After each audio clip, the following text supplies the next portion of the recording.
In the gilded halls of Versailles, amidst the whispers of courtiers and the rustle of silk, a secret ceremony unfolded in the autumn of 1683. In a private chapel, away from the prying eyes of the world, King Louis XIV of France, the Sun King himself, took a bride. His first wife, Queen Maria Theresa, had died less than 3 months earlier. But this new marriage would never be officially announced, and the bride would never be crowned. She was Françoise d'Aubigné, a woman whose life story reads like a tale of impossible contradictions, born in a prison, yet destined to rule from the shadow of the throne. Her journey to the heart of French power was so improbable that it bordered on the miraculous. Françoise was born in 1635, not in a grand chateau, but inside the grim walls of a prison in western France. Her father, Constant d'Aubigné, was a disgraced nobleman locked away for his crimes. He was a gambler, a drunkard, and a cheat, a stark contrast to his own father, the celebrated poet Théodore Agrippa d'Aubigné. Constant's failures cast a long dark shadow over his family, plunging them into a life of instability and destitution. Françoise's mother was the young daughter of the prison governor, caught in a marriage that promised nothing but hardship. When Constant was eventually released, he dragged his family across the Atlantic to the island of Martinique, dreaming of a new life as a plantation owner. But his dreams, like everything else he touched, crumbled into dust. The venture failed, and he soon abandoned his wife and children, leaving them stranded and penniless thousands of miles from home. Françoise, her siblings, and her mother eventually made their way back to France, broken and desperate. By the tender age of 12, Françoise was reduced to begging for scraps of food on the cold streets of La Rochelle.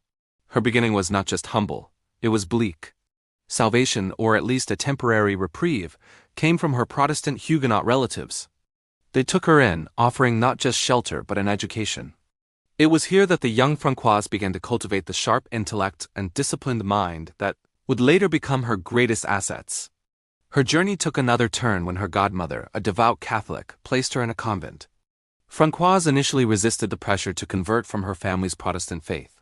But under the gentle guidance of a nun named Sister Celeste, she found a spiritual home in Catholicism. This quiet personal choice would prove to be a pivotal key, unlocking doors that would have otherwise remained forever closed in the fiercely Catholic society of 17th century France. But stability remained elusive. When her godmother's financial support dried up, 16-year-old Françoise was faced with a stark choice: the convent or marriage. She was married off to Paul Scarron, a well-known writer and poet who was witty, brilliant, and tragically crippled by a debilitating illness. He was also more than 20 years her senior. Françoise was initially devastated by the arrangement, but this marriage, a union of convenience, unexpectedly became her transformation. Scarron's home was a bustling hub of Parisian intellectual life. His salon was frequented by the era's greatest thinkers, poets, philosophers, and aristocrats. Immersed in this vibrant world, Françoise learned to hold her own not with wealth or status, but with intelligence, grace, and captivating conversation.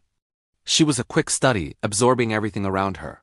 She developed a reputation for her understated elegance and quiet confidence. In a court obsessed with extravagant displays of wealth and overt flirtation, Françoise stood apart. She cultivated a persona of modesty and restraint, her dark beauty and sharp mind leaving a lasting impression on everyone she met. She was not just a wife.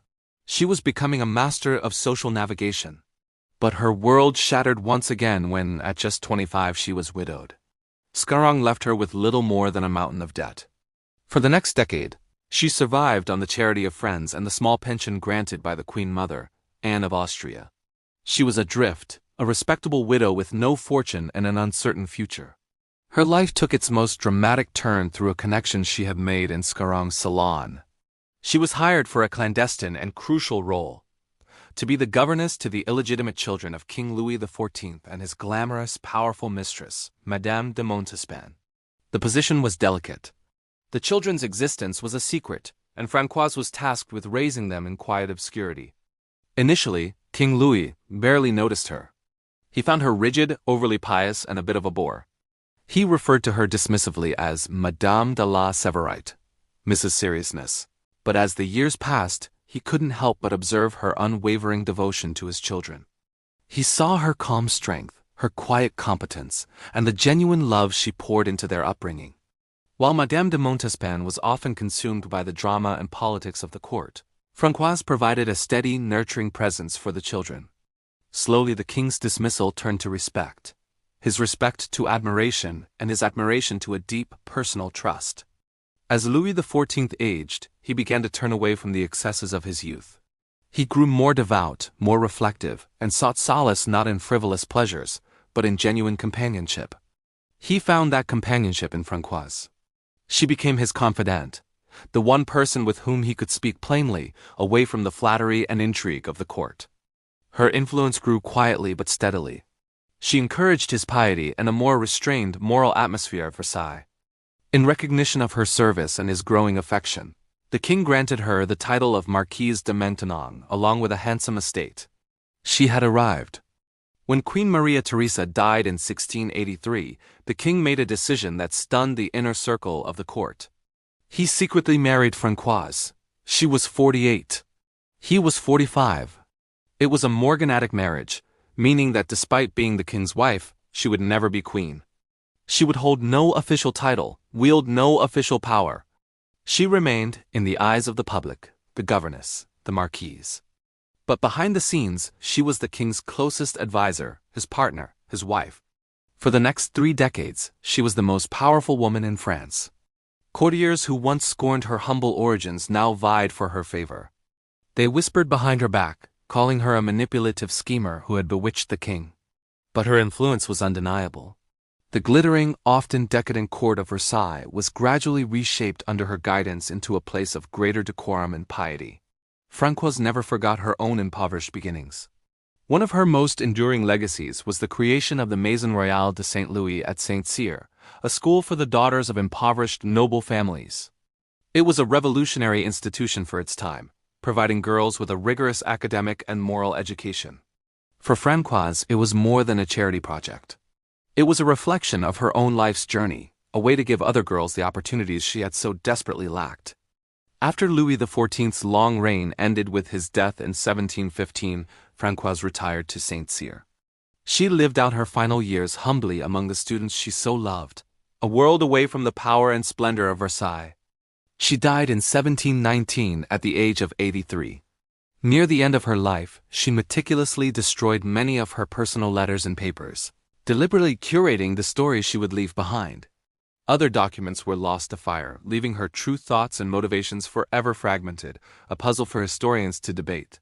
Was she a saintly figure who guided a king toward piety? A brilliant strategist who played the long game to perfection? Or simply a woman of extraordinary resilience who seized the unlikely chances life gave her? Perhaps she was all of these things. Her life was, as she herself called it, a miracle. From a birth in a prison cell to a secret throne at the center of the world, Françoise d'Aubigné, the Marquise de Maintenon, remains one of history's most fascinating and enigmatic figures.